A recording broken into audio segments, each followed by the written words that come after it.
Salut à tous, c'est Linkerden, nouvelle vidéo du format analyse, c'est parti. Alors mettez votre YouTube en mode sombre, éteignez vos lumières, fermez vos rideaux, car aujourd'hui on parle de l'ancien dieu déchu de Skypiea, j'ai nommé Ener.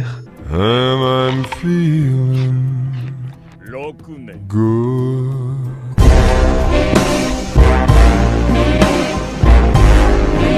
I'm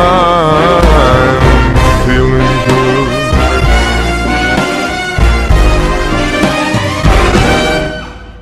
Ce n'est pas Dieu que les gens craignent, mais la terreur qu'il incarne. C'est ainsi que déclara l'ancien dieu Ener. Détenteur du Goro-Goronomi, le personnage d'Ener est très largement inspiré du célèbre dieu japonais Raijin, ou le dieu du tonnerre et des éclairs de la mythologie japonaise. Son nom vient du mot japonais Rai, tonnerre, et Den, éclair, ou encore Jin, dieu.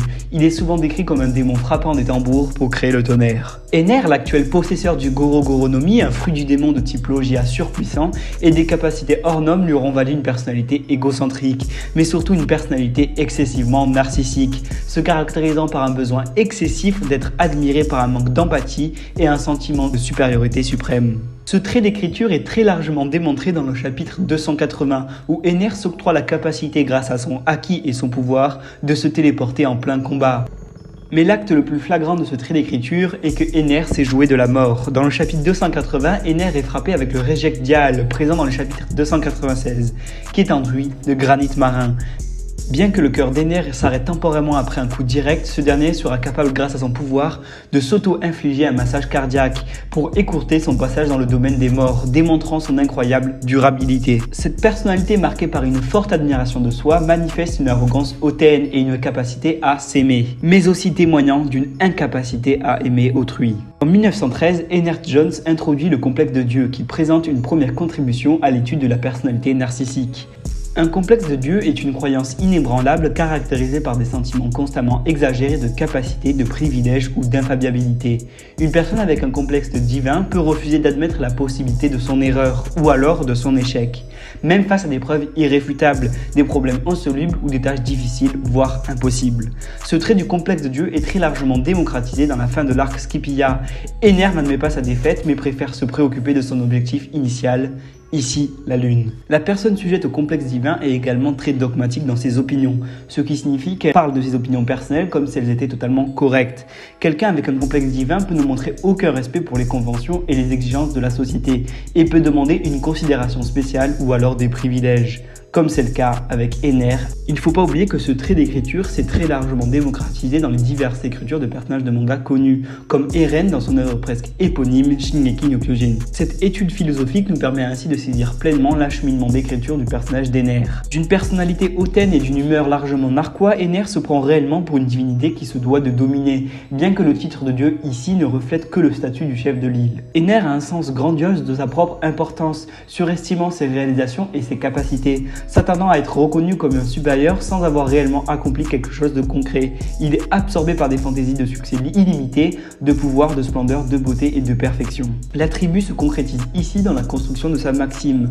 Ne pouvons fonctionner sans la présence d'Ener, mais aussi pouvons fonctionner uniquement grâce à sa présence. Ici, la maxime vient alors clôturer les fantaisies d'Ener. Un autre trait du complexe de Dieu est que le sujet ici, Ener, pense que tout lui est dû, s'attend sans raison bénéficier d'un traitement particulièrement favorable et à ce que ses désirs soient automatiquement satisfaits. Et nous pouvons nous apercevoir de cela dans les divers chapitres que compose l'arc Skypiea. Par exemple dans le chapitre 270 où ce dernier apparaît lorsque son nom est appelé.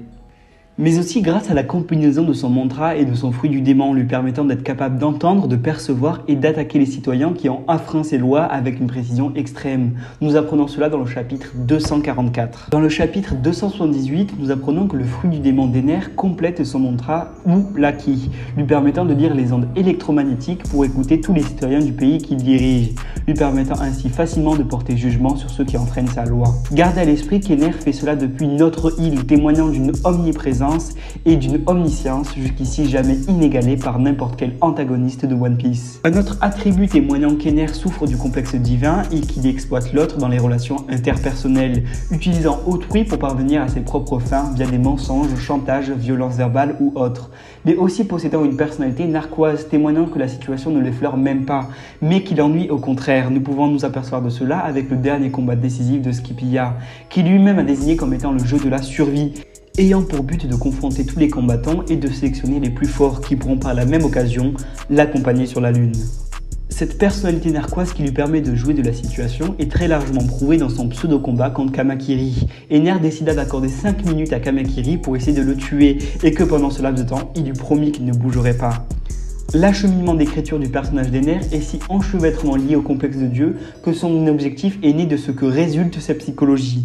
Tel est noué de sens son objectif, la conquête d'une terre illusionniste où se doit de posséder une domination divine. C'est ainsi qu'est développé par Oda le personnage d'Ener dans la 9e mini-aventure intitulée Ener à la conquête de l'espace, créée en tant qu'histoire parallèle sur les pages de couverture de chaque chapitre de One Piece, présente du tome 44 au tome 49. Pensant être spécial et unique et ne pouvant être admis ou compris que par des institutions ou des gens spéciaux de sa même instance, Ener semble avoir atteint son apogée dans cette mini-série.